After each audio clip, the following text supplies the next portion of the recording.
Matthew.Ladd with Group Kenworth Montreal TNT Trucks and Tips. Matthew.Ladd here, behind the wheel of Kenworth T880. This week is part 1 in our series showing how to reset the prognostic tool on the Allison Transmission. Now, I'll put a link to my previous video on how to access this information. This week, I'm going to show you how to reset the oil life monitor and the filter life monitor. For the transmission health monitor, unfortunately, you do have to plug in the truck to reset that.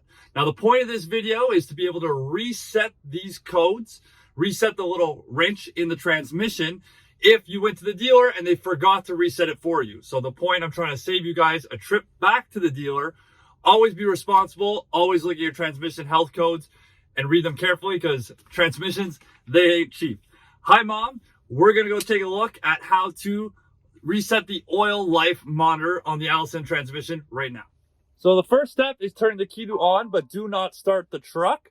Then you go neutral, drive, neutral, drive, neutral, reverse, neutral. And when you're done, you click mode. And as simple as neutral, drive, neutral, drive, neutral, reverse, drive, you're able to reset the oil life monitor on the Allison Transmission. That's Group Kenworth Montreal TNT, Trucks and Tips, and I'm Matthew.Ladd. Stay tuned for more tips in the future. Thank you.